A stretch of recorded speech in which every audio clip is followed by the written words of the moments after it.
asalaamaaleykum mbokkee xarit ñi saan suñu émission confrontation ci Thiès Info ak Thiès TV tey ñuy dalal ñaari kàngam ci wàllu politique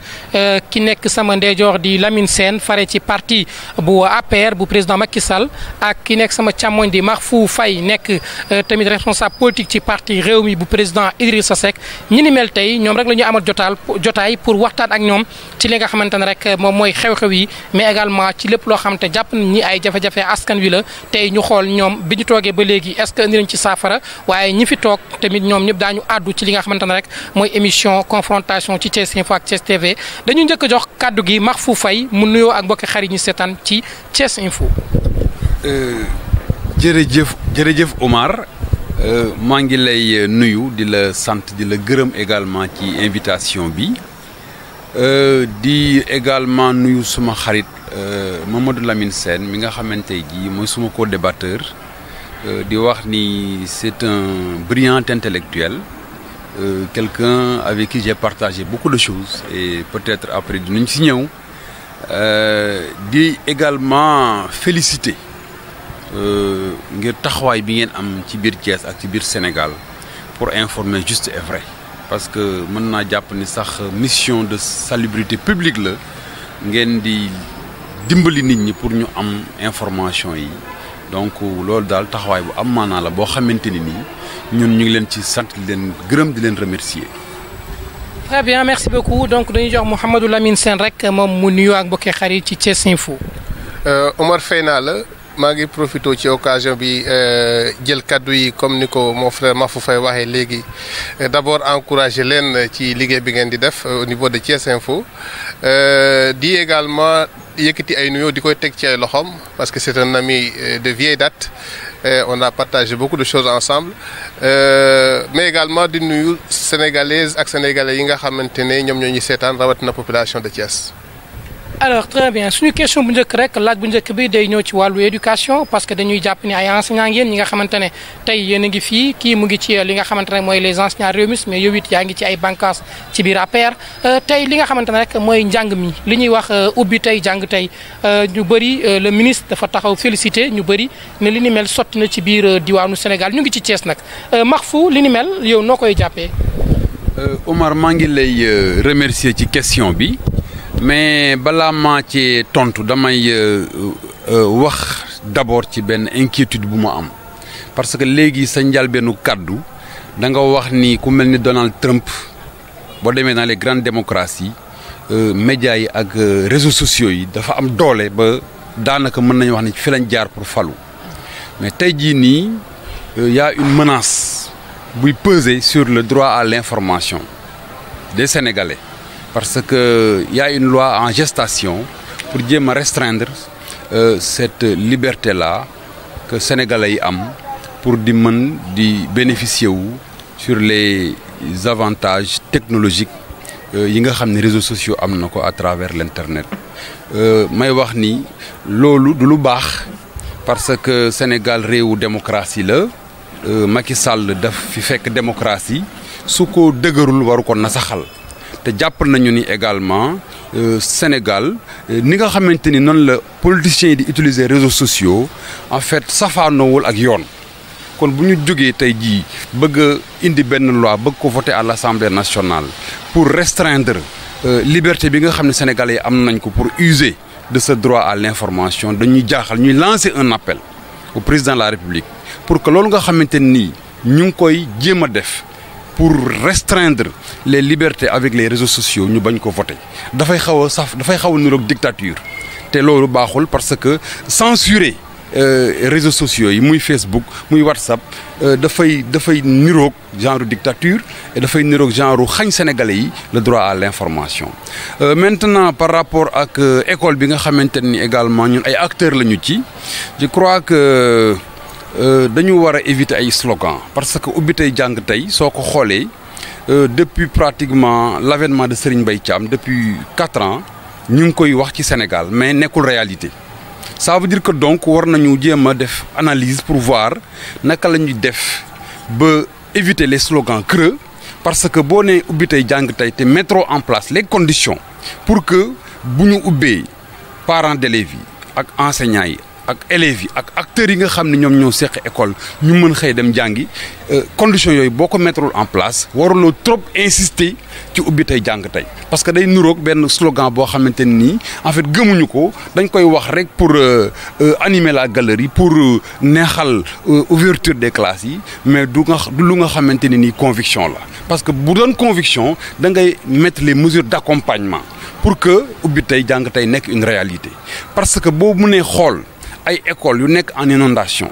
kenn réglé wu ko ci biir Sénégal nga gis école yoo xamante ni dañ fa loger ay sans-abri parce que seen ay dëkkuwaay dañ ko yàq ñu dem dëkkal leen ci ay école ñooñu wutaloo leen fu ñu dem ñu occuper école yi nga gis école yoo xamante ni salter nañu kenn peinture ko kenn defaluñ table banc yi dara nekkul en place nga continuer di insister ci ubbi tey jàng tey dama jàpp ni en fait genre insulte suñu intelligence la mais nekkul lu nga xamante ni conviction la ñu war ko dépasser nag. Et à ce niveau-là aussi, je crois que nous devons réfléchir pour avancer dans les concepts, pour voir qu'est-ce qu'il faut pour mettre en place au lieu de ubbi jàng tey pour que vraiment li nga xam ne ñun moom la ñu bëgg mooy bu école tijjee xale yi dem jàngi. Alors très bien xam naa Mouhamadou Lamine di nga tontu d'abord ci question réseaux sociaux yi parce que li ni mel Mahfou ñu bëri ñu ngi wax dafay am ay dérives par rapport ak ñenn ñi niñ ciy jëlee di ci def yenn commentaires yi jëmale ko ci yenn kilifa yi li ni mel xam naa ak ubbi tey jàng tey ak li mu wax rek ci li nga xam ne mooy njàngale mi depuis l'avènement wu Serigne Mbaye Thiam ministre de l'éducation nationale. Merci beaucoup Oumar. Moi je pense bien que fii Mahfou tàmbalee d'abord c'est les réseaux sociaux. te loolu ak question bi li jëm ci wàllum éducation presque daanaka benn la parce que lépp ci wàllum éducation la mais boo xoolee bu ñu demee bay jël initiative de telle loi c'est pas par rapport à une quelconque dictature mais c'est parce que tout simplement dafa am fu mbir mi toll foo xamante ne Sénégalais yi war nañ cee xoolaat yaraat seen bopp xam nga réseaux sociaux en réalité objectif bi dañ ko dévoyer maanaam fañ ko waroon a awle ak fi nga xamante ne fa lañ ko jëmal léegi dafa wute. Réseaux sociaux recherche d'amis la et de partage de connaissances mais nekkul loo xamante ne yow Oumar da ngay def sa publication man Lamine Sène ma xam la wala ma ñàkk laa xam ma daal di ci bind ay kaddu yoo xamante ne rafetul te ñàkk rafet yooyu yow da ngay sóoraan yow da nga am jaboot te mbir mi dafa yematul ci citoyen ordinaire yi mais dañoo dem ba ci kilifa diine yi dañoo dem ba ci responsable yi ak yeneen ñoo xamante ne wax dëgg fa yàlla yenn yi ñu wax ci seen der dafa jaaduwut man nag man jàppewuma ko dictature comme ni mu ko waxee dama jàpp ne xëy na mbir boo ci nekkee ci te ñu nekk ci règle boo xam état boo xam ne c'est un état de droit war nañ mën a moins sécuriser comment dirais-je le bien-être des populations war nañoo sécuriser également valeurs yi nga xamante ne suñuy valeur la mooy yar teggin ak kersa mais bu fekkee ne dem nañ ba nit ñi xaw ci ëppal yaakaar naa jël ay matukaay yoo xam ne da ngay sécuriser système boobu loolu aussi lu ñu war a rafetlu la. leneen li ci des mooy li wàllum éducation bi ci slogan bi ubbi tey jàngum tey je pense que bu fekkoon ne slogan creux la yéen ay journalistes ngeen école ba mu ubbee dem ngeen ci école yi élèves yaa ngi jàng wala jànguñu moom mi professeur la est-ce que jour boobu ba mu demee école jàngale na wala jàngalewut éléments yi nga xamante ne aussi moom la teg mooy environnement scolaire je pense que dafa am loo xamante ne ça incombe directement aux parents d'élèves bu ñu xamee ne école mu ngi waaj a ubbi war nañ mën a xool l'état des lieux est-ce que école bi c'est praticable ou bien c'est pas encore praticable loolu ñu xool ko jël les mesures adéquates pour que jour ba bu jotee école bu ubbee xale yi mën a dem jàngi mais leneen li ci des mooy affaire bi je pense que c'est pas une question de Serigne Mbaye Thiam c'est une question du président Macky Sall parce que Macky Sall moom mooy définir sa politique en matière d'éducation et dans sa lettre de politique sectorielle man yaakaar naa ne képp ku xam lan mooy paquet xam nga ne soubassement bi mooy équité transparence ak qualité te loolu je pense que ku waxal dëgg xam ne président Macky Sall li tubaab di wax il ne veut pas d'un système éducatif au rabais effort bu mu war a def en termes de personnel d'abord parce que enseignement c'est à 3 niveaux c'est les enseignants c'est les infrastructures c'est les élèves enseignants yi conditions yi ñu leen waroon a mettre pour ñu war a mën a xëy dem jàngale ji parce que mooy lan mooy weer bu dee nga jot sa salaire boo jotee sa salaire war nga mën a xëy dem ci sa bërëb liggéeyukaay beneen ba mooy environnement bi je pense que lu mu wax par rapport ak inondation yi man xaw ma ban dëkk lay wax parce que inondation yi nekkatul problématique boo xamante ne dañuy jël ay population di leen loger ci école yi dans ce domaine-là je pense que le président Macky Sall am na un projet structurant dans la gestion des inondations mais aujourd'hui ku wax dëgg rek te yàlla tax xam nga ne le problème des inondations léegi c'est un mauvais souvenir pour les populations tey élèves yi ñoom ñëpp ñu ngi jàngi ñu ngi dellu seen école ci jàmm te loolu yëpp ci kaw sécurité ak jàmm ji nga xamante am na ci biir réew mi. Alors très bien mais dañuy ñëw ci li nga xamante ne mooy la situation politique tey ñu gis ni lu toll ak 80 et quelques candidats ñoom ñooy aspirer diriger le Sénégal bu ñu xoolee par rapport ak les collecteurs yi nga xam ne parti politique yi ñoo leen délégué ñu dem fa gis nañu mu nekk jafe-jafe boo xam ne ñenn ñi nee nañu dañu gis ni li nga xamante ne moom mooy parrainage Macky Sall da ko indi uniquement pour déstabiliser opposition bi mais tamit pour préparer li nga xamante ne mooy quota bi nga xamante ne rek moom moo koy joxaat au premier tour mu gagner les élections li ni mel Mahfou yéen parti Rewmi naka ngeen ko jàngatee ak naka ngeen dundee parrainage mi au niveau national mais aussi local. Mais Omar mon ami Mamadou Lamine daf la interpellé ci benn question par rapport ak effectivité wu ouverture des classes laaj na la ndax nee na journaliste ngeen. En principe war ngeen dem ci école yi yéen a ngi constaté ne élèves yi ngi jàng mais là également man enseignant là je suis au lycée Jules Sagna mais soo fa demee da ngay gis ne réellement cours yi démarré gul normalement da ngay dugg ci classe benn wala ñaari élèves nga fay fekk ngay def cours en étant persuadé que le cours bi ngay def da nga koy reprendre suñu waxee inondation c'est que boo defee diagnostic tu verras que dans beaucoup d'écoles au Sénégal les eaux sont encore là-bas ñax yaa ngi fa kenn nettoyé wu ko table banc yi également nekkul en place en plus il est encore dénombré 6000 abris provisoires à l'intérieur du pays 6000 abris provisoires et 6000 abris provisoires yooyu da ngay xaar ba nawet bi jeex nga wut gattax wala crintin defar ko pour enseignants yi mën a ñëw dugg classe xale yi doog a commencé jàng. Pour dire que donc ñun li may wax ni du mën maa ko inventé mais les sociétés civiles qui accompagnent l'État comme la COSYDEP ñoom ñoo ko génn wax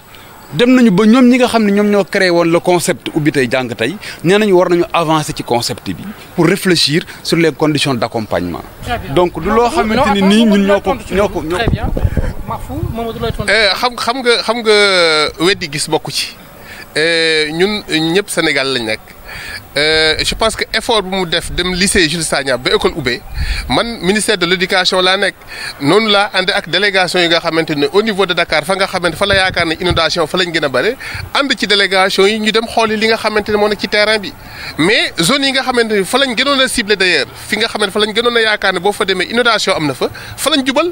mais dañoo dem fekk xale yaa ngi jàng lu mu wax par rapport ak désherbage beeg yooyu noonu mais dafa am mooy li ma la doon wax léegi man enseignant laa d'abord moi je suis professeur de lettres moderne avant may dem ministère moom sama collègue la xam nañ lu bëri loo xamante ne xam naa ko ci moom xam ne li may wax. bu ñuy wax affaire désherbage école bu nekk dafa am lu ñuy wax association des parents d'élèves. association des parents d'élèves dafa am noo xamante noonu la ñuy gérer. aspect boobu mooy désherbage école bi bu ñu demee ba xam ne école mu ngi waaj a ubbi ñu am ñoo xamante dañ leen di jël fay leen ñu dem nettoyer école bi désherber ko désinfecter ko yooyu yëpp dañ koy def bu dee état abri provisoire yi muy wax je pense que diggante 2012 ak 2017 tey 2018 boo xoolee ñu ngi woon ci ay 20 000 abris provisoires tey ñu ngi ci ay 6 000 provisoires je pense que ça c'est un grand bond ñun waxuñu ne abri provisoire amut. mais dañoo ne abri provisoire fi ñu leen fekkoon ci ay junni abri provisoire boo demee bay naan junneeg ñaar téeméer foofu effort am na fa c'est-à-dire que man defuma politique boo xamante ne dañuy ñëw rek di défendre l'indéfendable li ñu wax mooy président Macky Sall ba mu jël réew mi am na foo xam ne fa la ko fekkoon ci wàllum njàngale mooy que abri provisoire yi bari woon nañ école yi doon nekk ci en zone d'inondation bari woon nañ problème enseignants yi bari woon nañ ba enseignants yi da nga am ñoo xamante ne école di daan ubbi mais duñ dem sax ndax jotuñu seen salaire mais loolu amatul enseignants yi ñu ngi leen di fay seen salaire environnement scolaire yi association des parents d'élèves ñu ngi leen ci dugg ñu ngi dugal seen loxo bu baax leneen li ci des mooy problème inondation boobu muy wax nga xamante ne daan na nekk situation de blocage problème boobu réglé nañ ko. Donc li ci des aujourd'hui mooy volonté politique am na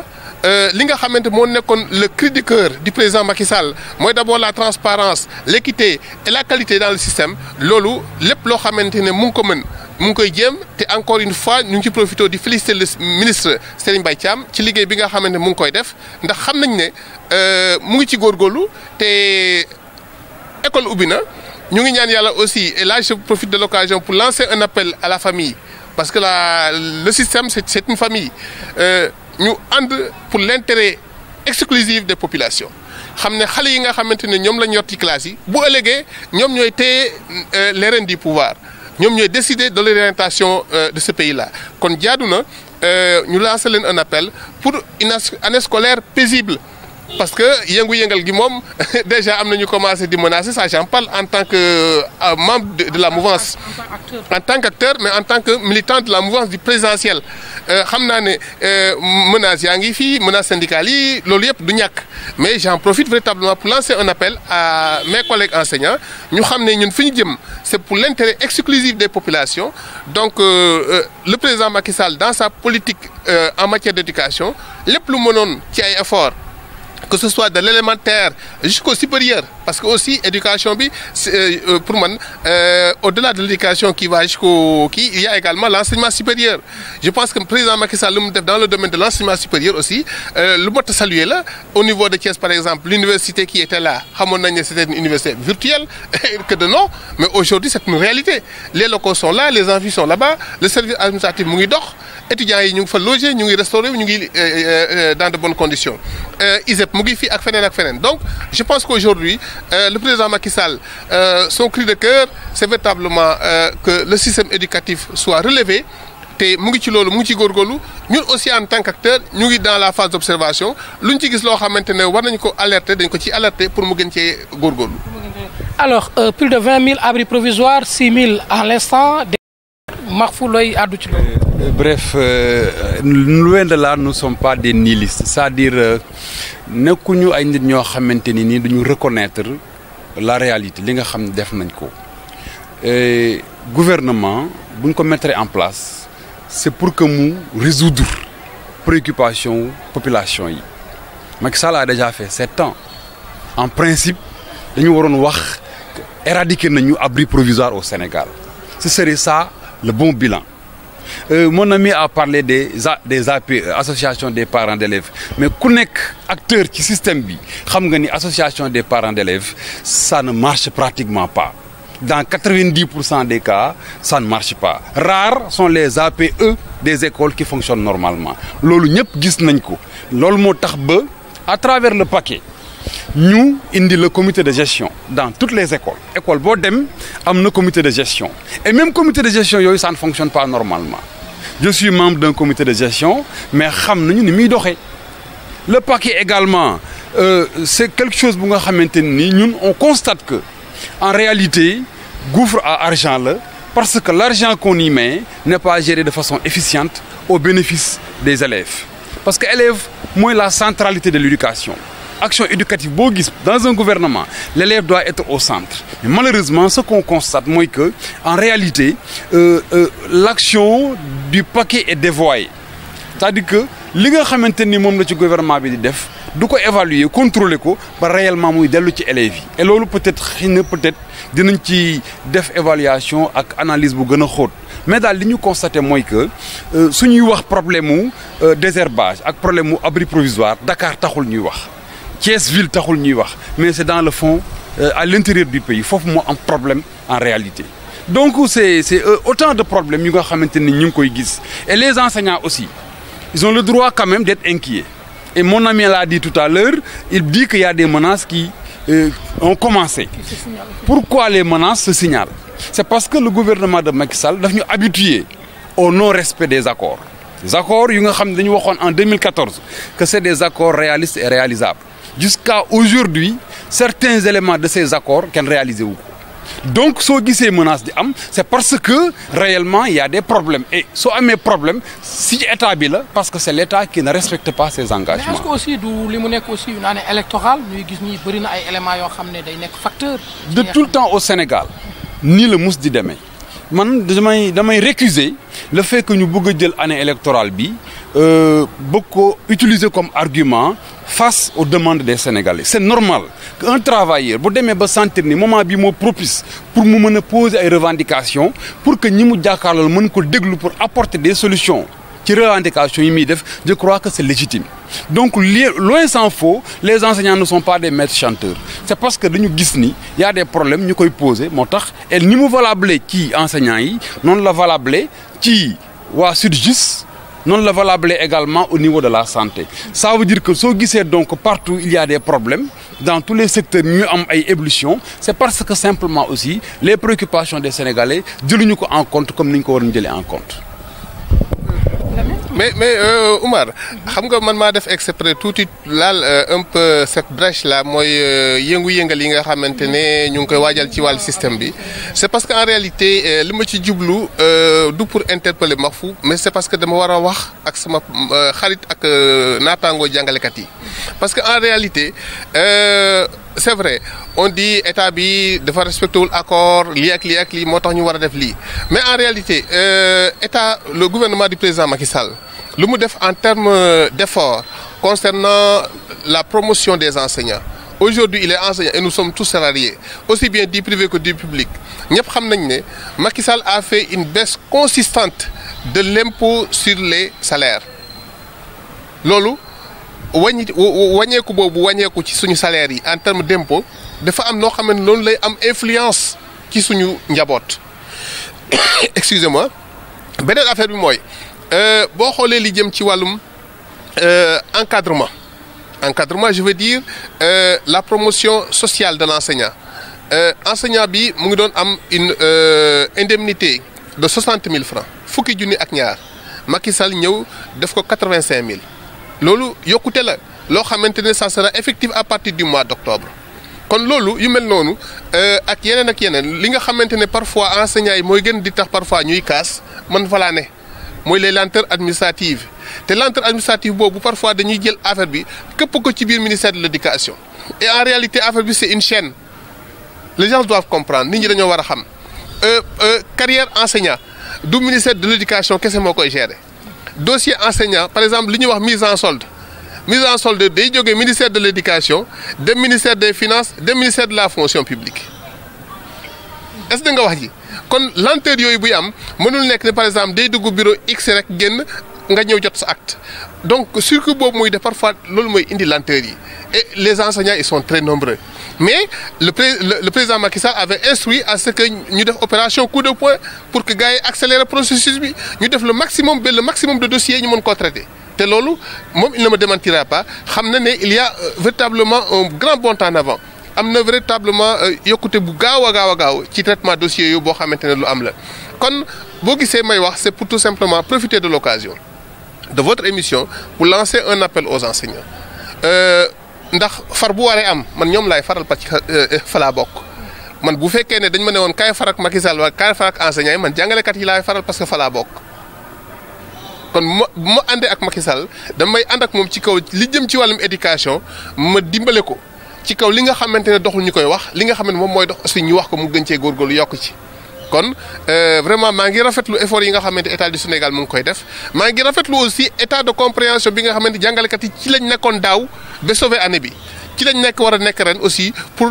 ñu bañ a am préoccupation électoraliste comme ni nga wax nii parce que le plus souvent boo xoolee élection buy waaj a am yëngu-yëngal bi day bari doole te li koy waral yëpp c'est des calculs politiciens te loolu war nañ tollu jamono goo xamante ne dañ ko war a yëkkati teg ko nale xam ne parfois les options politiques sont fortes mais aussi l'intérêt national war na primer aussi parfois sur l'intérêt du particulier. mais souvent Lamine dañuy wax accords yi ñuy signé ak les enseignants syndicats yi day am ay lenteur comme ni ko waxee ba tax enseignants yi di yëngu-yëngal. waaw mooy lenteur yooyu d'accord naa ci. les lenteurs elles existent mais dama ne lenteurs yi parce que parfois nit ñi population bi surtout lu ñu dul xam mooy jàngalekat yi pour ñoom bu ñu waxee ne dafa war a jot acte administratif am wala mise en solde am dafa war a dem directement ministère de l'éducation déposer dossier ñu signer ko mu jël acte boobu dem déposer ko finance mu jeex man la mbir mi du demee noonu ay junni enseignants ñoom ñooy ñëw déposer soxla loolu buñ ko soxlaa dañuy ñëw par exemple ñun dugg bureau 12 am lu mu ci def. te avant muy dugg muy ex ministère voie hiérarchique lay jaar IF IA doog a ñëw ministère bu ñëwee ba foofu ñu nekk ci bureau yooyu ñoom ñooy liggéey loolu bu ñu ko defaree ba pare mu dem ministère de la fonction publique dem ministère des finances te fu nekk temps la fay def donc lenteur yooyu moo tax ma ne la parfois dañuy dem ba yaakaar ne état bi dafa négligent te at dafa jege école bu ubbee ak école buy tëjaat ak génération enseignants yi nu ñu toppalante dafa gaaw. loolu moo tax ma ne la parfois jafe-jafe yi ñuy am mooy day xaw a yéex te yéexaay yooyu tekkiwul ne président Macky Sall dafa négliger enseignants yi wala dafa bëggul système bi dem wala day signé te du ko respecté déedéet lu mu signé woon ak ñoom mooy nañ def d'abord opération coup de poing pour qu'au moins mu am liquidité une rapidité efficace ci li nga xamante mooy le traitement des dossiers des enseignants ñu def le tout également ba li nga xamante mooy les engagements de l'État en termes d'aspect financier ñu fexe ba boucler également cette assiette loolu bu ñu ko defee rek jàmm ne ñooy te loolu man am naa yaakaar ne à 90% presque mën naa wax ne ñu ngi ci te bu ci yàlla àndee lépp incha allah dina ci saafara. Très bien, mais Mahmoud, on va clôturer. Je crois que c'est la dernière fois que je vais parler de ça. Mais le meilleur appel qu'on peut lancer aux enseignants pour aller vers une année d'accalmie, mooy jéem a xool nu ñuy saafara problème yi à tous les niveaux. Et malheureusement dañuy jàpp ni enseignants yi su ñuy poser ay revendications ay questions d'ordre pécuniaire rek la ñuy poser alors que aussi enseignants yi dañuy poser ay questions yoo xam ni dafay nekk ci la qualité de l'enseignement même si la qualité incombe à l'État maanaam am na lu nga xam ne état la war mais terewul enseignants yi dañ koy revendiquer bokk na ci revendication enseignants yi ñu jëlee fi ay abris provisoires donc li nga xamante ni moom laa jàpp ni moom moo gën parce que tey jii état moo organiser ay élections de représentativité ay syndicats ñëw démocratiquement nekk majoritaire muy CUSEMS muy SAEMS CUSEMS dans le moyen secondaire et le CELS dans l'élémentaire ñu ci bari ci syndicalistes yooyu kenn xamu leen ci benn parti politique donc waruñu utiliser ay propos yoo xamante ni dafay dem ci di leen accuser de faire de la surenchère politique je crois que loin de là ay nit lañu yoo xamante ni dañuy défendre seen ay préoccupations mandants je crois que loolu mooy li nga xam ni moo fondamental may rappeler également que ni malgré ce que le gouvernement de Macky Sall a fait ñun dañuy jàpp ni doyul parce que Abdoulaye Wade li mu defal enseignants yi Macky Sall defalagu ko enseignants yi et je me rappelle de l'indemnité de recherche documentaire enseignants yi am 60 000 65 000 ba 70 000 musul am ci Sénégal on l'a connu ça avec le régime de Abdoulaye Wade volontaires yi bi ñuy démarrer dañ daan am ay 75 000 avec le régime de Abdoulaye Wade ci lañ ko yokk ba 105 000 loolu Abdoulaye Wade defal na ko enseignants yi l'indemnité de logement bi nga xam ne tey jii bokk na ci question yi nga xam ne moo ëpp importance yi enseignants yi di kaas mais ci 60 000 ci 30 000 la nekkoon Abdoulaye Wade moo ko yóbbu ba 60 000 donc yooyu yëpp ay effort la yoo xamante ni nii yoo am solo la yu gouvernement Abdoulaye Wade defoon moo tax ñun nekkuñu ci logique gu xeex gouvernement dans la lutte syndicale li nga xamante ni moom la jàngalekat di revendiquer mooy nu ñuy def ba améliorer seen condition de vie ñu accès ko maintenant au coût de la vie parce que ça aussi c'est important alors li nga xam ne aussi man dama koy récuser mooy le fait que ñuy wax naan enseignants yi dañu bari je crois que cursus bi nga xam ne moom la yeneen corps de l'État yi def moom la enseignants yi def ay maîtrisards lañu bac plus 6 bac plus 4 bac plus 2 et cetera donc traitement bi nga xam ne moom la ñuy traiter yeneen fonctionnaires de l'État yi mais le même traitement la ñu war a traiter enseignants yi mais pourquoi ñuy opposer aux enseignants le nombre votre nombre vous êtes nombreux moo tax seen ngeen di am ay problème je crois que yooyu war nañ ko régler et je me rappelle Abdou Diouf moo créé woon le concept de la modernisation de l'État mais jusqu'à présent l'État ne se modernise pas pour résoudre les problèmes de lenteur administrative yi nga xam ne ñoom la fonctionnaires yi di jànkonteel particulièrement les enseignants bref je crois que li nga xam ne moo am solo mooy que bu ñu falee gouvernement day war a def ay efforts c'est vrai mais bu mu jël rek efforts yi li ma def c'est extraordinaire fi laa mën a yem wala ñii dañuy caaxaan et cetera dañu war a xool la pertinence des revendications pour mën ci di avancer d'année en année je crois que loolu moo am importance je crois que peut-être c'est la dernière réponse que vous pourrez apporter sur ça. Bon vraiment parce que aussi xam naa ne on risque de terminer d'épuiser le temps. Oui non c'est-à-dire que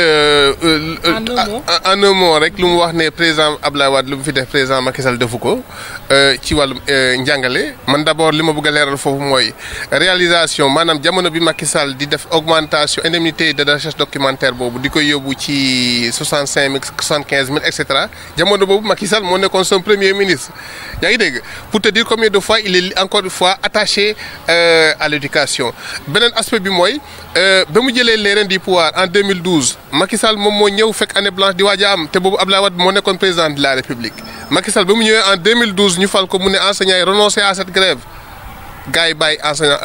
grève boobu année blanche boobu Macky Sall moo ko sauvé léeg li ci des dafa am loo xamante ne juñ ñaa ko sànq ñu ñëpp ay salariés lañ dafa am des augmentations substantielles par exemple état bu la waxee ne yokkal naa la 50 000 francs ci sa salaire lu mu cay teg ci impôt boo ko calculer presque ay 30 000 moo lay dese lii moo am. mais bokkut ak ki nga xamante ne daa ñëw fekk par exemple ñu xool impôt bi ñu la war a teg mu ne la impôt boobu ñu la doon fayloo bu ñu ko tegee lu muy gàtt-gàtt day doon augmentation substantielle boo xamante ne dafa am feneen fu mën a féete ci njaboot gi loolu je pense que façon augmentation la donc mbir mi daal mooy réew mi ñëpp a ko bokk te njàng moo yor réew bu ñu naxante éducation bu laagoo rek réew mi day yàqu. te macha allah président Macky Sall loolu li ma la wax sànq rek mooy slogan am mooy nañ fexe ba njàng mi ñu defar ko defaraat ko te loolu yëpp ci kaw penco am nañ fi ay assises nationales sur l' éducation les réformes institutionnelles yi nga xam ne moom la ñu war a def rigueur yooyu ñu ngi koy doxal ba au moins vraiment le moral est bon comme on dit am nañ yaakaar ne jàngalekat yi bu ñu defee effort état aussi ñu ngi koy ñaax mu gën a def effort pour respecter ses engagements te mu ngi ci. bu ko defee rek incha allah dinañ am une année scolaire paisible te du dara loo xamante ne wala élection wala leen na ci laxasu je n'accuse pas les enseignants d'être politiciens non waxuma loolu dama ne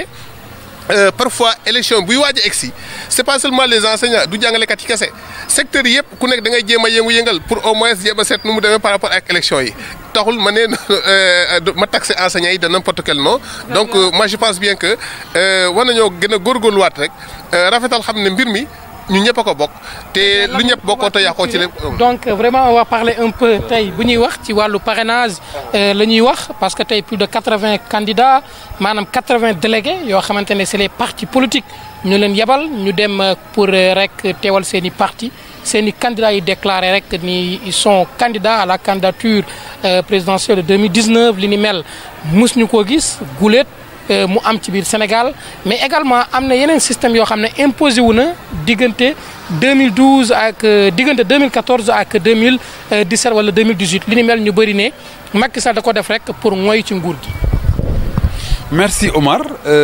sur le parrainage li nga wax léegi dafa xaw a yéeme parce que parrainage loi bu bees la Macky Sall moo ko taxawal. mais li taxoon mu taxawal ko mooy jéem a limiter le nombre de candidats mais wax nga léegi ci sa wax ni keroog bi loi bi entré en vigueur 80 personnes ñoo dem déclarer pour bëgg a nekk candidat ça pose problème te 80 candidats yooyu Sénégal gépp leer na leen ni su ci 10 mënee am li ñuy laaj du ko weesu. muy 52 000 signatures. muy 52 000 signatures yi. 99% ñi dem jëli seen fiche pour mën a nekk candidat ñooñu daf lay leer ni 90% yi mënuñu am ay 52 000 signatures lan moo tax ñooñu ñan lañu fan la ñu jógee man bi moo njëkkee gis loolu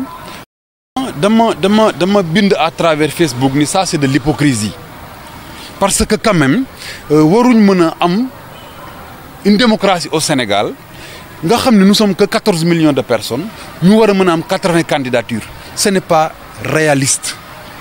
du yoon mais boo xoolee ba ci biir également dafa mel ni parrainage boobu li nga xam ne moom la jugoon pour régler ko finalement régler wu ko parce que ñi dem ni dañuy nekk candidat bari nañu tey jii rek dans la ville de Thiès rek am na lu mat 6 candidats malgré que la loi est faite pour diminuer les candidatures ñu jàpp ni nag am na lu ci nekk ci suuf. et loolu man waxuma ko journalistes yi ñu ngi koy wax analystes yi ñu ngi koy wax am na ci ñi nga xamante ne dañuy def surenchère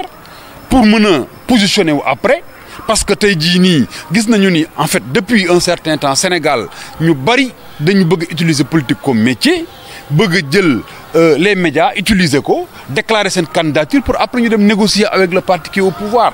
Je crois que loolu également nekkul lu ñuy rafetlu mais jàpp nañu également que ne am na ñoo xam ni dem nañu wala ñu ngi déclarer seen candidature mais dafa mel ni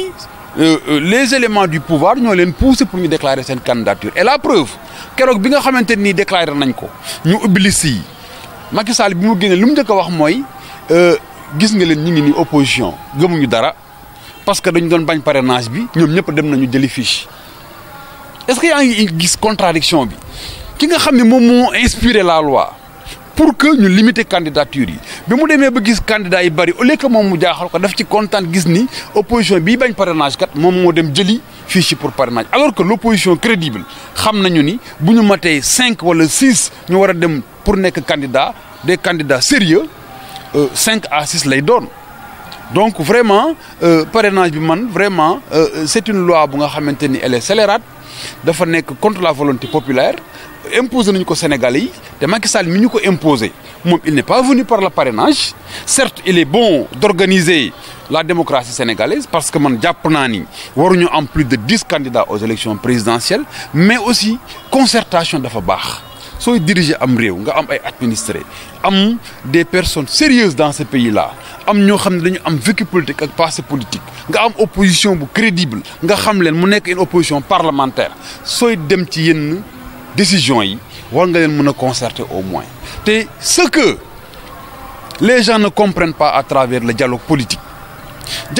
nekkul ni yow yaay président rek yow yaay yor le dernier mot yow yaay jël sa décision parce que très souvent dañu habitué temps yi à ce que dañuy woote dialogue mais en réalité les décisions sont déjà préparées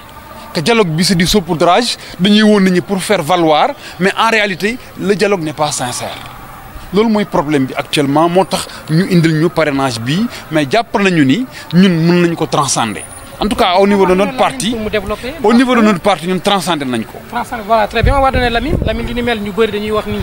Macky da ko def rek pour mooy ci pouvoir diggante 2014 ak 2018 bëri na fi ay loi ak référendum bi ak li ni mel ñu gis fi élection législative yi plus de 47 listes ñu ne daañu fexe ba wàññi ko li ni mel tey ñu dem ba toll ci plus de 80 candidats yi nga xamante ne tey dañoo bëgg jiite Sénégal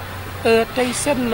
xalaat ak seen gis-gis ci loi bi ni mel ak li nga xam ne moom la kujje gi di wax ni da ngeen bëgg a ngoy ci nguur gi. waaw xëy na kujje gi wax loolu waaye mon ami et frère Mahfou waxul lu mel noonu te moom fu mu waxee sax vraiment man dama nekk à l'aise parce que moom dem na ba ràññee ne au moins sur les 80 et quelques ñi nga xam ne ñoo demoon présenté wu pour jël ay fiches bu bëree ba bëri 10 yi ñoom ñoo am ay signatures yu valable foofu déjà d'accord na ak ñun ne am na ñoo xamante ne po ak ay caaxaan moo leen tax a jóg mais vraiment du lu sérieux parce que une candidature à une candidature à élection présidentielle du caaxaan te bu ñu waxantee dëgg nag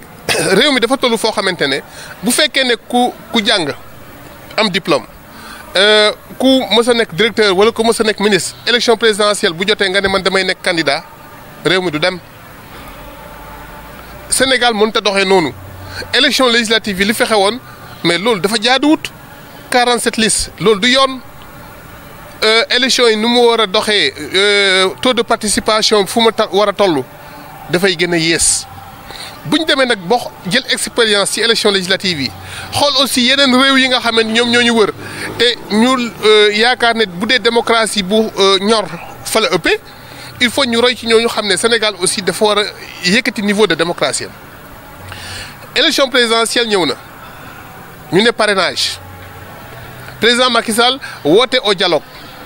opposition bi lànk ne duñ dem ci dialogue ba opposition bi lu ñuy def marche mais man dama jàpp ne balaa ngay dem di naan da ngay marche pour contrer les décisions par rapport au parrainage dem leen ci table de négociation ou table du dialogue ne président wax nga ne parrainage nga bëgg a def waaye parrainage ba nga indi point bi ak point bi ak point bi d'accorduñ ci ngeen waxtaan ci loolu boo leen génnee nag ngeen doog a jël le peuple à témoin mais loolu dara amu ci président woo leen ñu ne ñoom duñu dem ci loolu duñu dem waxtaani bëgg a génn ci mbedd mi pour que le président bëgg a décider ñu ne loolu du am mais on est dans quelle république ab réew doxewul noonu ab réew dañ koy pencoo mooy bu ñu demee bay jël décision yu ñor c'est-à-dire décision yoo xamante ne ça va pour l'intérêt des populations dafay jaadu acteurs yi ñu bokk waxtaan ci waxtaan boobu opposition bi ñoo lànk ne duñ ko def parce que président d'abord ministre de l'intérieur bi nga yor ñun bëgguñu mu fekkee waxtaan bi parce que lii ak non c'est pas ça le vrai débat mooy aujourd'hui peuple sénégalais yi kenn mënatu leen a nax bu ñu yaakaar ne bu ñu demee toog ak président Macky Sall def leen di nax mais lu muy wax du dialogue mais peuple sénégalais yi ñoom ñoo yor seen carte électeur ñoom ñooy woote nañ dem toog ak président déglu lan lay wax ak yan proposition lay def bu dee loolu antuwul bu ñu génnee wax ak population bi nañ xam ne ah ñii ñoo nekk ci dëgg mais loolu amut kon bu ñu ñëwee ci parrainage bi ba ñu ne léegi nag ku nekk dem wuti nag say signature mais coow lee bëri waaye nag fii ku nekk xam nga kan moo la mën c'est pas une question de parti au pouvoir ou de parti d'opposition même ci biir opposition bi ku nekk xam nga ne sama kee nekk ci opposition bi day sonal boppam waaye du am signature ndax bu dee yàgg ci opposition bi wala bu dee expérience ci opposition bi man maa ko ëpp te ñoom déggoowuñu ci loolu mbir mi du question Macky Sall moo yor pouvoir lu mu soxla ci ay parrain da koy am man maa nekk ci opposition bi dañ ma bëgg a galgal pour du ma bokk déedéet c'est une question de logique politique dafa am nga nekk ci pouvoir ak nga ñàkk a nekk ci pouvoir ki nga xamante ne da ngay politique am ci expérience am ci yenn ancienneté yi am ci benn culture bi boo waxee pour une candidature sérieuse sénégalais yi ñoom ñoo lay jox seen parrainage et puis parrainage bi c'est une étape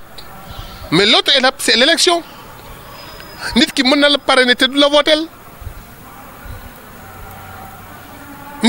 parrainer te du la votel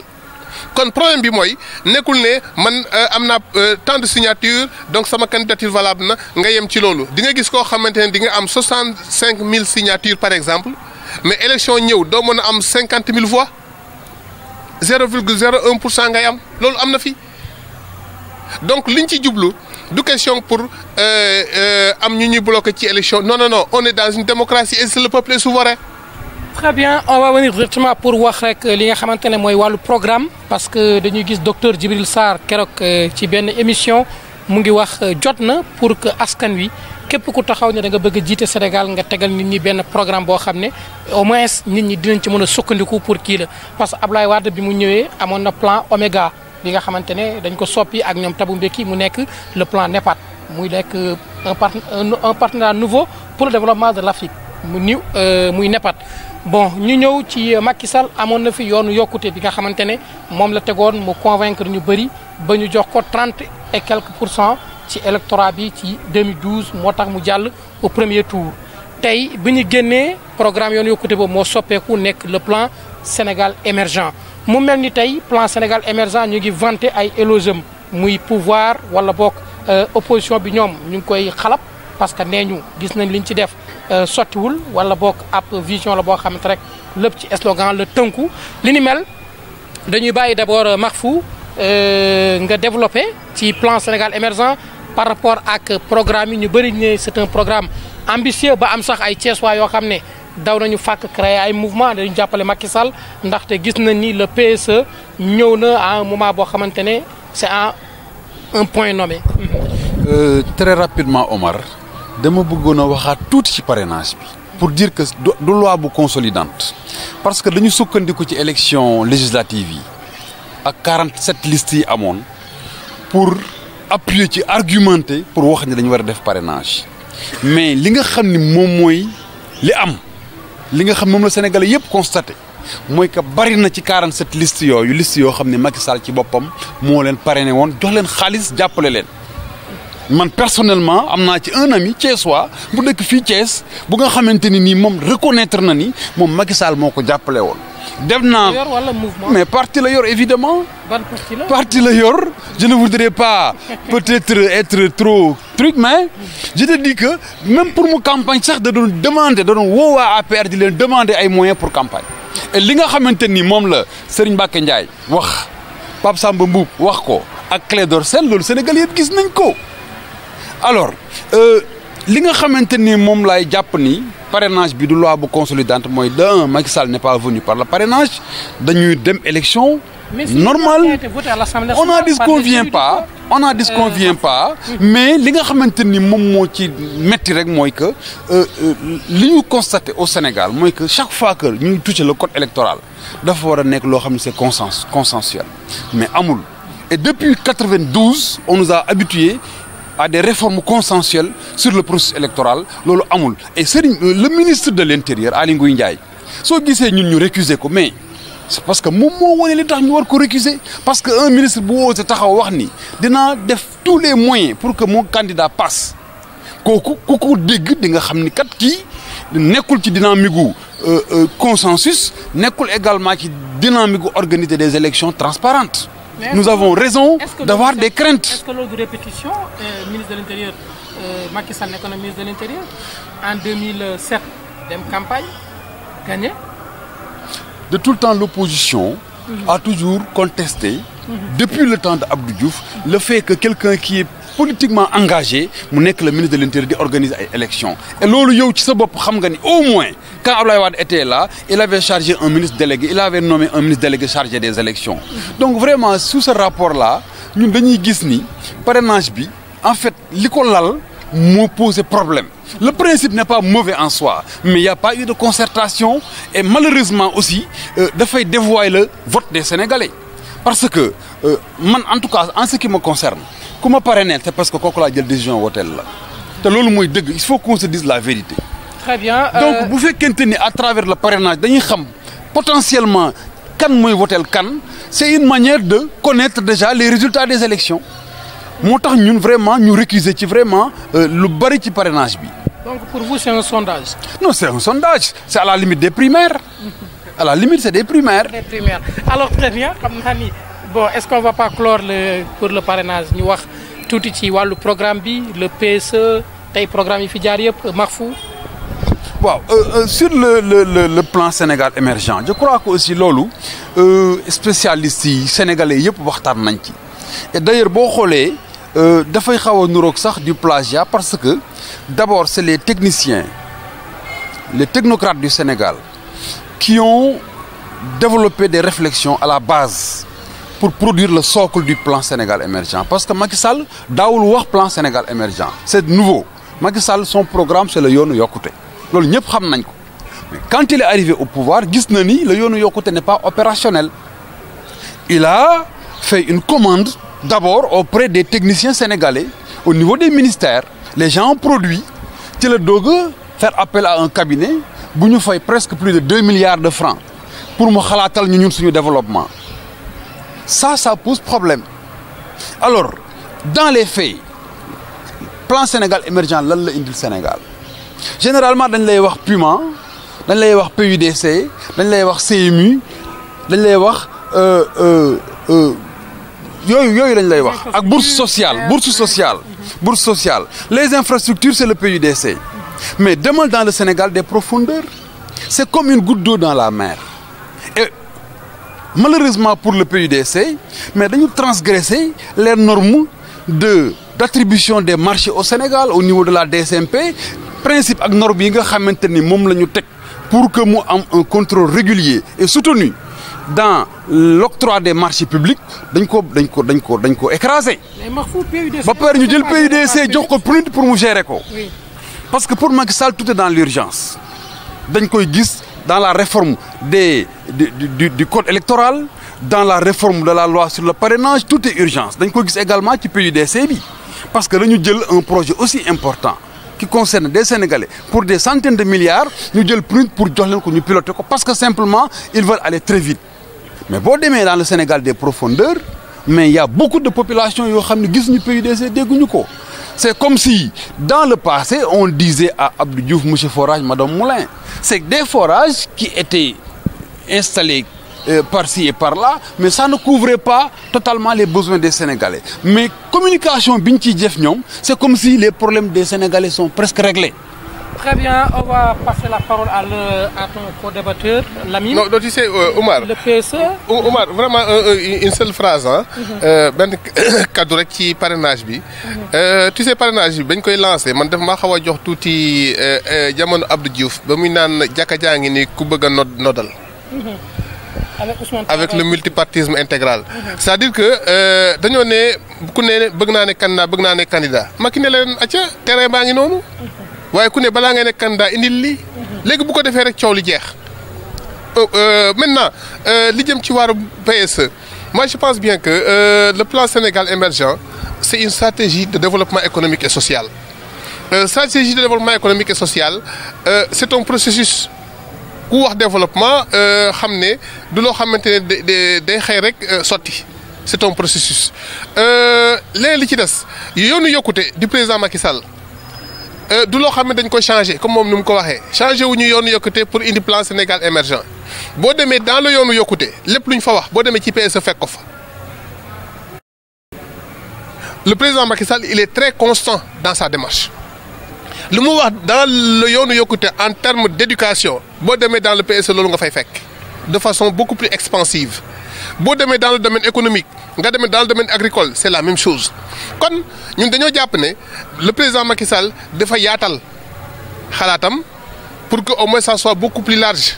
d'ici 2035 et cetera et cetera léegi ñun li ñu bëgg mooy da nga wax waxu programme moom nañu wax lan mooy seen programme ñun aujourd'hui li ñu gëm mooy nekkatul bilan Macky Sall lan la ñun suñu kaddu tey mooy perspective yi lan la président Macky Sall bu faluwaatee lan lay def mais président Macky Sall def na lii moom weddi gis bokku ci moom nee na boo demee ci àll bi va aux confins du Sénégal son parti moom je l'ai vu dans Facebook il a fait le tour du Sénégal un peu là dans le cadre du parrainage mais xool xam na bu baax foo fekkuloon goudron fekk nga ko fa fu mu doon jaar mu nekk yoonu suuf oto yi di ngiro président Macky Sall def na fa raara fa nga xamante ne nit ñi dañ doon takk seen saret nit kuy matu wala nit ku feebar ñu daw ay kilomètres loolu amatu fa foo dem poste de santé yaa nga fa leneen la ca des mooy les pistes rurales yi muy wax PUDC mais waxatuma la dans le milieu rural mais même dans le Promoville na dugg fii biir Thiès Koñam ñaata tali ñoo fa dugg donc je pense bien que si on vient avec des chiffres exacts moi je peux vous dire que de 2012 à 2017 le président Macky Sall en termes d'infrastructure il a fait les 2/3 2 fois plus que ce que Abdoulaye Wade a fait kon bu ñu wax rek nañu seet li nga xam ne mooy PSE mooy lan mooy naka la ñuy def ba au moins les réalisations qui se passent à Diamniadio tey boo jëlee par exemple dans le cadre des cités ministérielles yi ñu fa indi mais am na cité ministérielle yu bëri yoo xam ne ñu ngi woon biir Dakar di louer location yooyu doon fay day jeex tey ñaata service ñoo yoroon ay téléphone di ko utiliser nu leen neex président Macky Sall ñëw régulariser loolu ba presque ay 2 milliards et quelques ci francs CFA dugaat ci kees yi ci ay téléphones yoo xam dañ ko doon yàq ñaata service yoo xamante ne dañoo utiliser courant bi ci noo xamante ne tegul ci yoon ba des centaines de milliards dugaat ci suñuy kees parce que quoi que l'on puisse aussi la bonne gouvernance ça doit être le socle de toute politique orientée président Macky Sall ba mu fi indee OFNAC c'est pour que au moins nit ñi teg transparence dans la gestion des biens publics mbir mi nañ ko teg ci yoon plan c'est bon projet politique c'est bon projet social c'est bon mais que ça soit transparent dans la gestion loolu bu amee rek mbir mi dina leer. ñu ne à punit lu toll ni PUDC des centaines de milliards ñu ne pour rek c'est un programme d'urgence. non loolu pour man ay xam nga ndeysaan sama gars opposition yi toujours bu ñu buggee yàq rek ils cherchent les raccourcis dama ne muy moom dans son domaine muy wàllum enseignement bi mais combien de partenaires la ñuy jël de l'étranger ñu ñëw di financer dans l'éducation agence française de développement ñaata milliards lay dugal dans le domaine de l'éducation en termes de formation en termes de renforcement de capacité est-ce que mos nañ ko dénoncer boo demee également dans les projets PUDC mais ñaata sénégalais la ñoo yor seen entreprise nekk fa di liggéey buñ ko joxee PNUD ça c'est macro dans le cadre de gestion macro mais dans l'exécution mais c'est des entreprises sénégalaises qui sont sur le terrain non vas-y dama seet ci àll bi foo xam ne ñu ngi fay defar rang wala ngay seet foo xam ne ñu ngi fay gas forage nga dem xool ñan ñoo koy def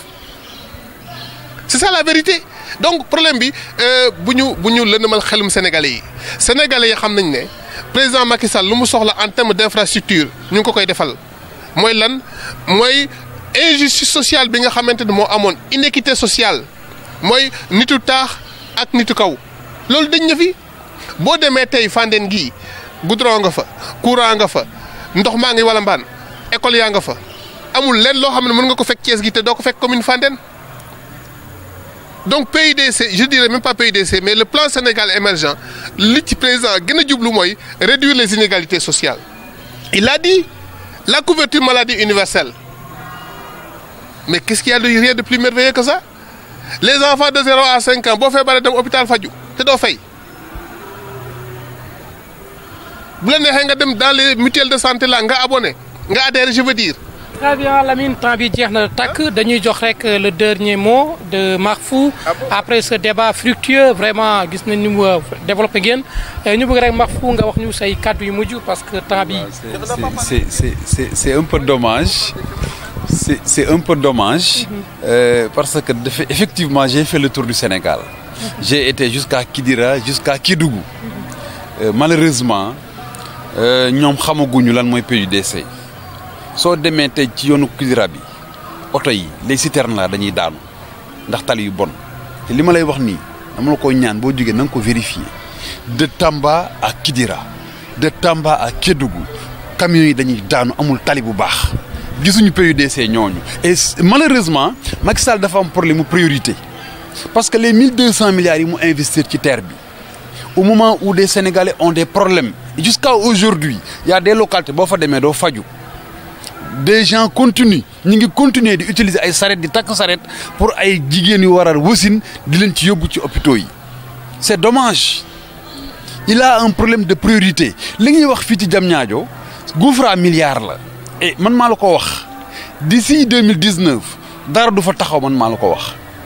on a investi presque tout l'argent du Sénégal là-bas mais malheureusement résultats yi ñuy xaar duñ ko fa gis et aujourd'hui l'État du Sénégal a des problèmes de trésorerie parce que mënatul fay ay detam li xaw ci njàngale mi mais avec les universités privées 16 milliards de dettes moom la ñu amel mënuñu ko fay loolu lu tax alors que on nous parle de croissance de 7%. li nga xamante ni mu am ci BTP bi ñi nga xam ne ñoo yor les entreprises privées soo demee Diamniadio travaux yu bari dafa taxaw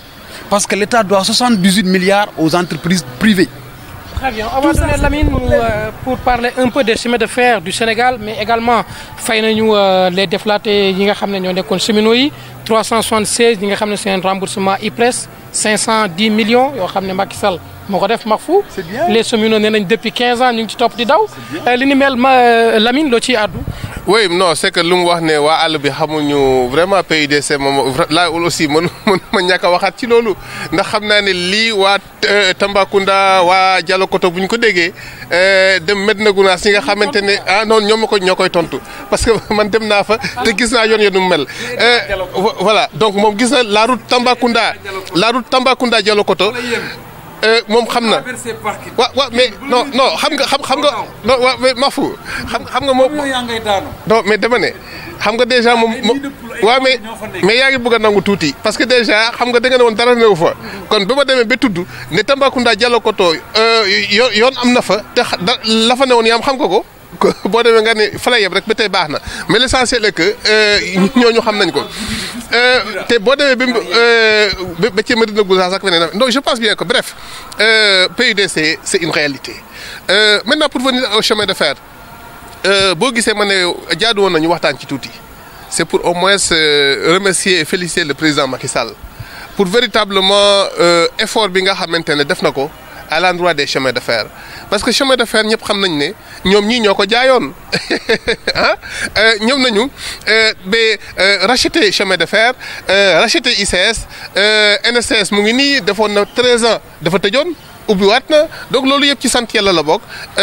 les travailleurs les cheminots ñi nga xamante ne amoon nañ leen xaalis fay nañ leen ko donc ñu ñaan yàlla procédure bi nga xamante moo nekk ci réhabilitation société bi yàlla def ci jàmm ba Macky Sall mën koo doxalaat ni nga xam ne noonu la ko bëggee. Très bien mais la situation politique à Thiès en un mot rek Mahfou tey non je vous en prie parce que xam nga temps bi presque kii na bon la situation politique vraiment ñu wax ci Thiès surtout parce que tey gis nañu le département de Thiès tey les élections législatives yi ñu génn président Idrissa da ko ñàkk tey ñu gis ni am na ñu bëri ñoo xam ne ñu ngi fi tey nekk ci pouvoir créer ay mouvement ñëw ne dañuy rallier maanaam dañuy jàppale Macky Sall pour mu gagner les élections de 2019 mais également ay mouvement di judd aussi pour soutenir président Idrissa Seck parce que gis nañ ci JDS gis nañ ci le Maraboula yu bëri yoo xam ne tey mu mel ni Thiès am na plus de 6 candidats yoo xamante ne tey ñu ngi fii nekk ay doomu Thiès ñi nga xam ne bëgg nañ juute ëllëgu Sénégal li ni mel Mahfou en un mot rek comme ça ñu mën a li nga xam ne moo jëm ci wàllu politique gu Thiès ak ci département bi dañ ciy dem ak xel mu dal avec la conviction que ñun dinañu reconquérir le département de Thiès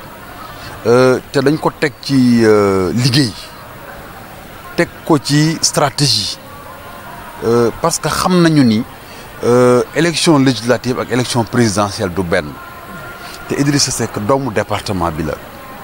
xam nañu également que ñu bari ñu jóg tey jii di créer ay mouvement pour jàppale Macky Sall en fait du conviction mais ay intérêt donc moo ko lal donc sous ce rapport là liggéey bi nga xam ne ñu ngi ko ciy liggéey ci wàllu parrainage bi permettre nañu ñu am ci xel mu dal ñoom ci seen bopp pour li nga xam ne moo jëm ci wàllu commune bi ñoom xam nañu ni les 3 communes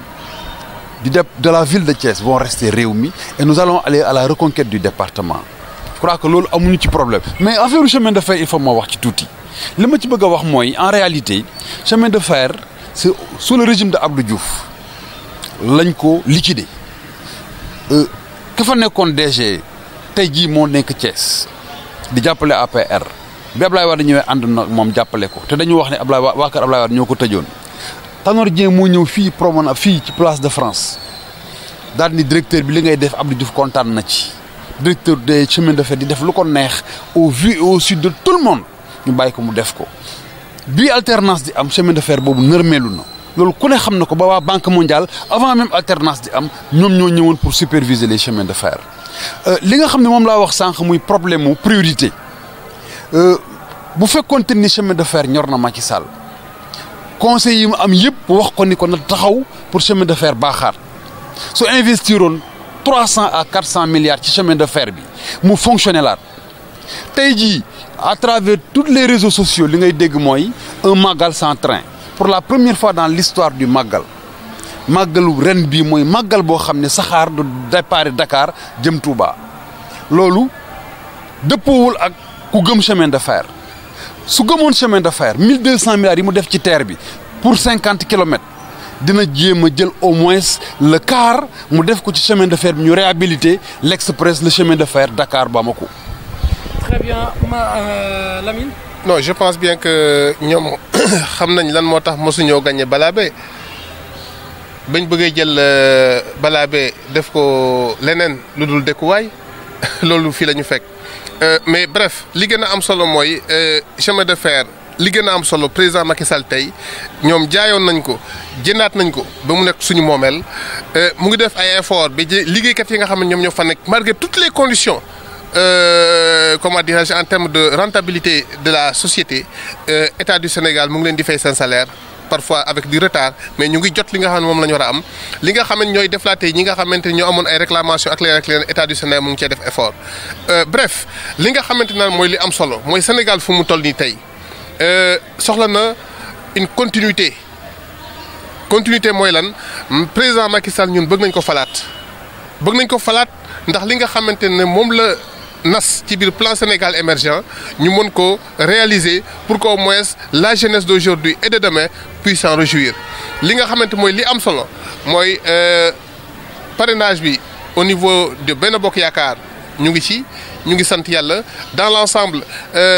am nañ yaakaar bu baax de façon très positive que barre bi nga xamante ne moom lañ fixé woon dinañ ko atteindre de loin dinañ ko dépasser donc ñu ngi sant yàlla bu baax a baax. encore une fois ma di ci gërëm aussi les militants et les partisans de la grande coalition Benno Bokk Yaakaar di ci gërëm également mon ami honorable député Abdou Mbow avec qui je travaille. Très bien, un dernier mot parce qu'il y a les enfants qui... Un dernier mot, effectivement, di remercier tous les responsables du parti Rewmi di ko tàmbalee ci suñu candidat Idrissa Seck mi nga xamante ni tey jii moom moo teree nelaw Macky Sall et depuis que mu commencé liggéey à travers son programme ci xalaat di ci réfléchir daanaka pare na li ci des rek mooy occasion am pour ñu génne ko publier ko won ko Sénégalais yi loolu moo tax ñu gëj ko dégg il est actuellement au Sénégal mais dem na ba jaaxal nit ñi ba lu ne ñu ngi ko ciy wax. Le mutisme de Idriss. Oui, parce qu'il dérange, il dérange. Très bien. De remercier également les enseignants de Rewmi ñi nga xamante ni ñoom la àndal di liggéey mais également au niveau de Randoulène le comité électoral de Malick Kaïré nga xam ne dama fa nekk ak ay femmes yu jàmbaar foofu la Idriss Seck di voté ñoom Aram Diallo ak ñoom Fatou Diop Mbaye at mu jot saa yu élection amee ñu fexe ba gagné école bi maa ngi leen di remercier mais Omar li may tëjee mooy sur la cité Balabé on fait un mauvais procès à Idrissa Seck parce que ñi fa dëkk nii actuellement dañu bëgg di fa dëkk éternellement sans payer eau et électricité te moomuñu ko il y a des générations de cheminots qui sont passés là-bas c'est des cités ba léegi ñi nga fa dëkk depuis plus de 10 ans alors que moomuñu ko et ils veulent que l'État du Sénégal leur cède ces terrains-là bi Idrissa Seck nekk au pouvoir ils ont demandé à ce que ñu cède leen ko Abdoulaye Wade leur avait fait la promesse mais Idrissa Seck n'était pas d'accord sur ça loolu la ko waa Balabé mere moo tax ñun duñ ko wote et c'est un mauvais procès parce que les chemins de fer la cité Balabé c'est un patrimoine national on ne doit pas le céder à des tiers alors que y a des gens peut-être qui ont été même parfois plus méritants parce que y a des cadres de cheminots qui sont passés là-bas et qui n'ont pas pu bénéficier de ces maisons-là pourquoi te ñu war ko jox ñoo xamante ni peut-être c'est la dernière génération des cheminots voilà le problème et ñu mer ci jàpp ñu ñoom waratuñu wotel Idriss Seck mais loolu également jàpp nañu ni ce n'est pas une fin en soi. Merci Lamine, le dernier mot. Voilà donc Omar encore une fois ma dolli rek di leen di gërëm yéen waa Thiès Info di gërëm également Thiessois yi nga xam ne ñoom ñoo ñuy seetaan di gërëm aussi mon ami et frère Mafou Faye pour au moins la gentillesse dans le discours et dans les réactions mais aussi di lay gërëm yow aussi di la féliciter di lay ñaanal aussi liggéey bi yàlla def ci barke mais également mes amis et frères de la mouvance présidentielle muy les mouvements de soutien parce que lu mu wax rek nee na mouvement de soutien yi intérêt moo leen tax a dugg ci mbir mi mais bien sûr bu dee lu intérêt mooy lii mooy njëriñu askan bi naa ci dugg ils ont bien fait de choisir d'accompagner le président Macky Sall encore une fois je les encourage et ils sont en train de faire un excellent travail te liggéey bi ñuy def feeñ na ci résultat élection législative yi passé te élection présidentielle yi ce sera encore le combat de la confirmation pour ñu won leen ne en réalité Idi ce n'est même pas en 2012 seulement en 2017 qu'il a perdu Thiès Idi il a perdu Thiès bien avant. Voilà très bien mbokki xarit ñu doon seen suñu émission confrontation ci Thiès Info ak Thiès TV ñu invité si woon ay kàngamu parti politique bi nga xam ne mooy APR di Mouhamadou Lamine Sène mais également Mahfou Faye moom it di kàngam ci parti Rewmi bu Idrissa Seck di leen jox di daje rek ci beneen numéro incha allah.